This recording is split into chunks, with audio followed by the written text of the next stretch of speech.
Sumainyo ang Panginoon. At sumaiyo rin. Ang mabuting balita ng Panginoon ayon kay San Lucas. Papuri sa iyo, Panginoon. Noong panahong iyon, nakatayo si Jesus sa baybayin ng lawa ng Genesaret. Pinagkalipunpunan siya ng napakaraming tao na ibig makarinig ng salita ng Diyos. May nakita siyang dalawang bangka sa baybayin. Nakalunsad na ang mga mangingisda, naghuhugas ng kanilang lambat. Lumulan siya sa isa sa mga bangka at hiniling kay Simong may-ari na ilayo ng kaunti sa tabi. Naupo siya sa bangka at nangaral sa mga tao.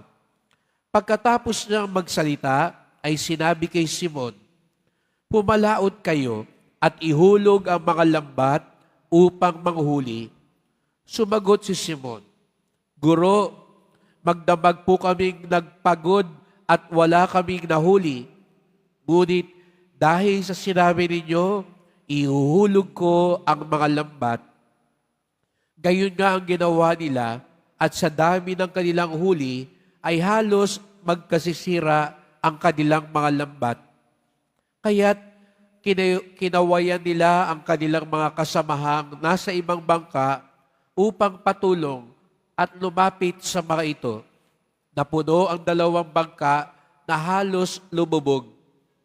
Nang makita iyon ni Simon Pedro, siya'y nagpatira pa sa paanan ni Jesus at nagsabi, "Lumayo po kayo sa akin, Panginoon, sapagkat ako'y makasalanan."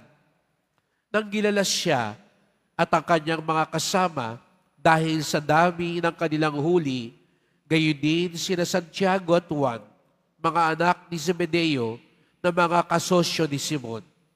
At sinabi ni Jesus kay Simon, "Huwag kang matakot, mula ngayon mamamalakaya ka ng mga tao."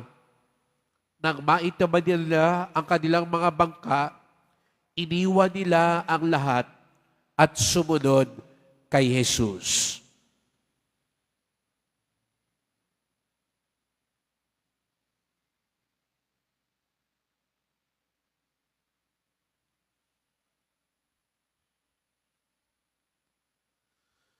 Mga kapatid, ang mabuting balita ng ating kaligtasan.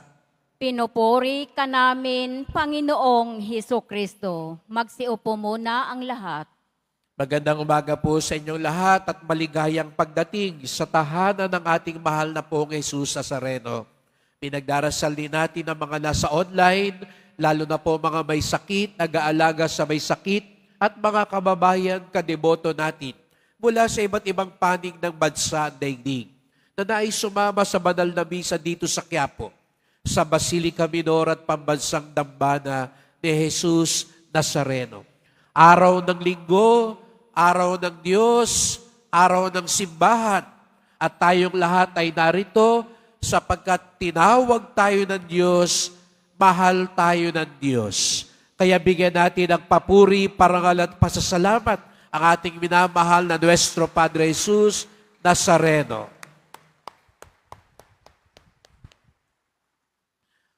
Tinawag tayo ng Diyos. Sabihin mo sa katabi mo, tinawag ka ng Diyos. Kaya ka narito ngayon, nagsisimba, sapagkat tinawag ka ng Diyos. Gusto mo pang matulog? Gusto mo pang pumunta sa ibang lugar? Nagdadahilan ka pa na baka mahirap magsimba, mahirap pumunta sa Quiapo. Ngayon pa man, narito kayo. Higit sa lahat, hindi dahil ginusto ninyo, kung hindi higit sa lahat, dahil ito'y ginusto ng Diyos. At salamat, pinahintulutan ninyo na mangyari ang gusto ng Diyos para sa inyo. Kaya palakpakan natin ang bawat isa na narito. Sabihin mo nga sa katabi mo, congratulations. At sana nga po mga kapatid, sana nga kung papaano pinahintulutan natin na mangyari ang gusto ng Diyos, Ngayong sandaling ito na makapagsimba ka, pahintulutan mo rin ng Diyos na mangyari ang gusto niya sa buhay mo. Sana huwag lang yung pagsasimba ang payagan mong sundin at mangyari sa buhay mo. Sapagkat marami pang ibang bagay na gustong mangyari ang Diyos sa iyo. Narinig natin sa Ebanghelyo ngayon, si Simon Pedro nagliligpit na. Nililinis na yung lambat. Tapos na ang trabaho. Pero sa kasamaang palad, wala siyang huli. Kaya nga, nung tinanong siya ni Jesus sa Nazareno, may nahuli ba kayo? Sabi ni Simon Pedro, magdamag na kaming pumalaot, pero di isang isda, wala kaming huli. Kaya naman sabi ni Jesus sa Nazareno, pumalaot kayo.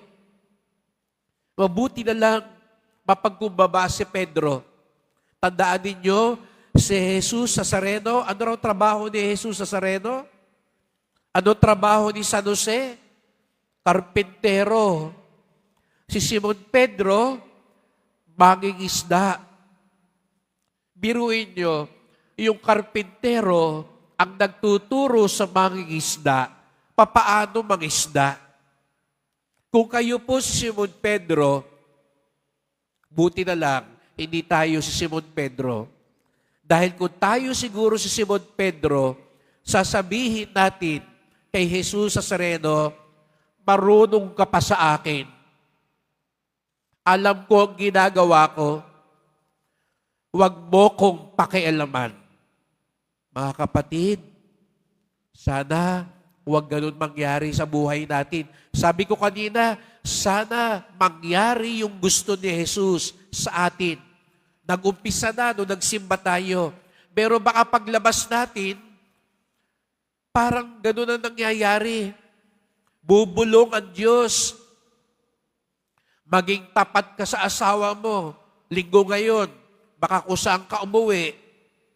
Pero sasabihin mo sa loob-loob mo, marunong ka pa sa akin. Ako ang in love, hindi ikaw. Ito ang gusto ko, marunong ka pa.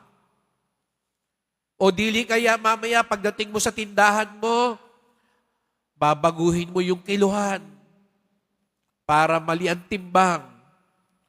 Iibahin mo yung presyo. Bubulong ang Diyos sa iyo.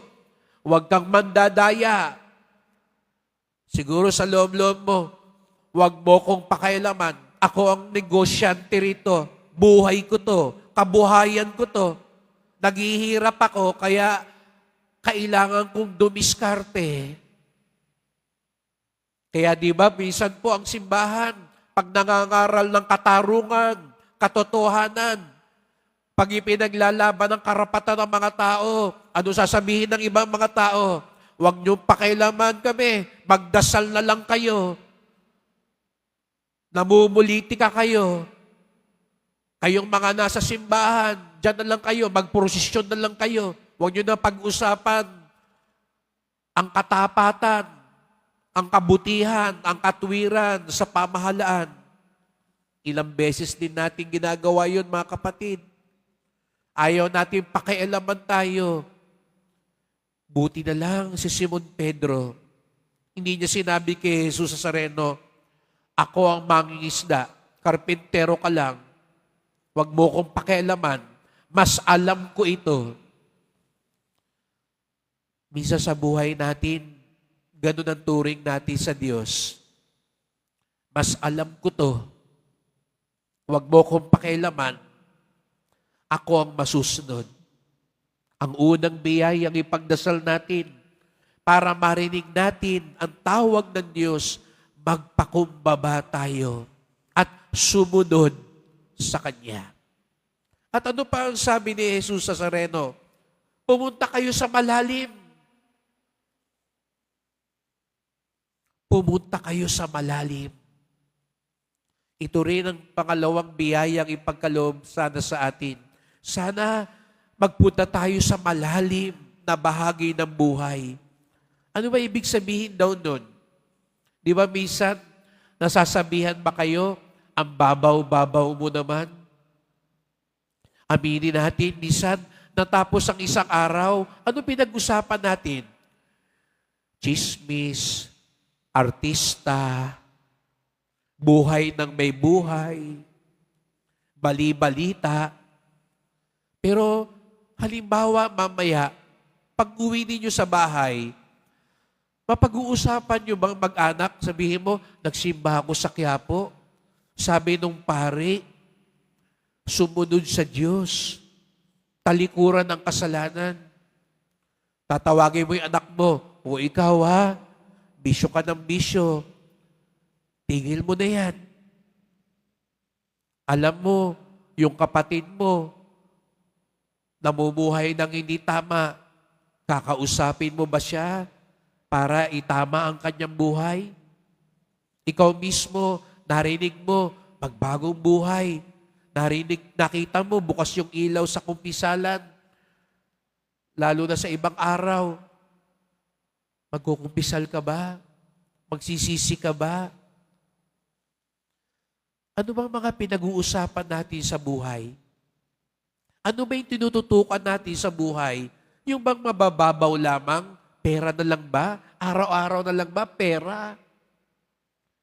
Araw-araw na lang ba? Ngayon, umpisa na ng kampanya. Punta tayo doon, may 500 doon. Punta tayo dito, may ayuda dito. Hanggang tiyan lang ba ang kaya nating busugin? O ang ating puso at kalooban? Ang ating kaluluwa? Sinasabi sa iyo ngayon, sa ating lahat, ni Jesus Nazareno, lumalim ka. Pag nagpupunta tayo sa Quiapo, anong ginagawa natin? Iniisa-isa lang ba natin lahat ng hiling natin sa Kanya? Sinasabi lang ba natin kay Jesus Nazareno, sasabihin niyo sa akin, Father, 30 taon na ako, laging nasa Quiapo. Pero yung dasal mo ba, 30 taon na, pareho pa rin, ganun lang. Pagpasok mo sa simbahan, payamanin niyo po ako, palusugin niyo po ako, pasayahin niyo po ako, bigay niyo po ito, Amen. Uwi na po ako. Ganun lang ho ba ang dasal natin? Pengi noon, hindi Panginoon, panay pengi na Lord. Lumalim tayo. Lumalim tayo. Mahirap lumalim. Kasi maraming nakagigimbal tayo matutuklasan sa buhay natin. Pero doon natin matatagpuan ang biyaya, ang paggabay ni Jesus Nazareno. Kaya nga sa bandang huli, nang matuklasan ni Pedro ang mayaman na biyaya ng Diyos, ang dami niyang nahuli nung lumalim siya. Nakita niyo? Sumunod siya, lumalim siya, at anong nangyari? Sumagana ang kanyang huli. Ngunit mga kapatid, hindi doon nagtatapos ang lahat. Pagkatapos niyang maranasan ang biyaya ng Diyos, anong sabi ni Jesus Nazareno? Huwag kang matakot, mula ngayon, mamamalakaya ka ng tao. Sa makatuwid, ang biyaya ay hindi lang para sa Kanya.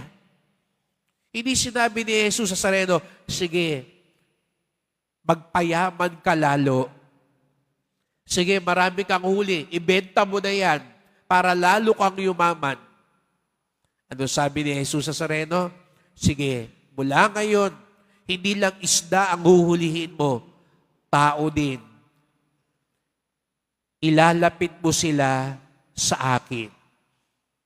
Mga kapatid, lagi niyo pong naririnig sa akin, ang dambana ni Jesus Nazareno, tahanan ng bawat Pilipino.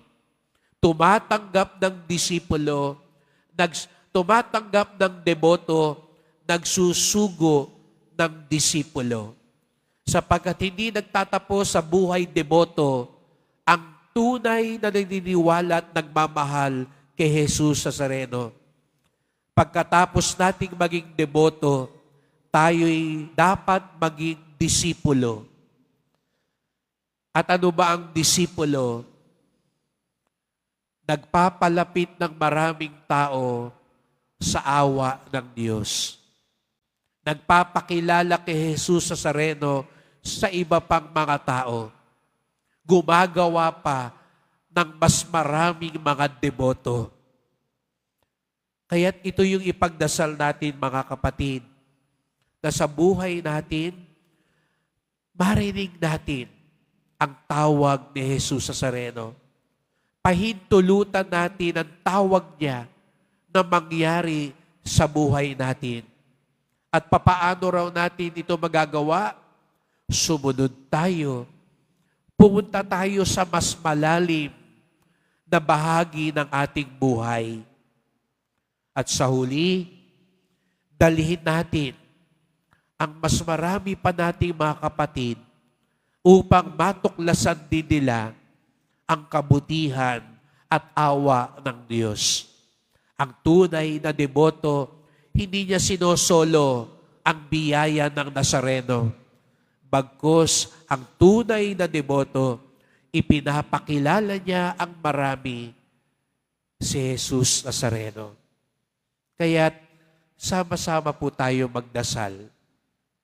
Mahal na pong Jesus Nazareno, narito po kami sapagkat tinawag ninyo po kami. Tinatawag niyo po kami upang lalo ka naming makilala, upang lalo ka naming masunod, upang lalo naming matagpuan ng iyong biyaya, upang lalo ka naming ipakilala sa aming kapwa. Salamat po sapagkat marami kang biyaya at pagpapala na ipinagkakaloob sa amin. Salamat po at hindi niyo po kami pinababayaan at lagi kayong nagmamalasakit sa amin. Nawa, tuwing mararanasan namin ang iyong pagpapala, lalo naming mailapit ang aming pamilya, ang aming mga kakilala, at ang marami pang mga kapatid namin na hindi ka pa nakikilala at natutuklasan, upang kami na tinawag mo ay isugo mo para itatag ang iyong kaharian. Darito po kami, mahal na pong Jesus Nazareno. Isugo po ninyo kami. Kaawaan niyo po kami. Basbasan niyo po kami. Amen. Amen.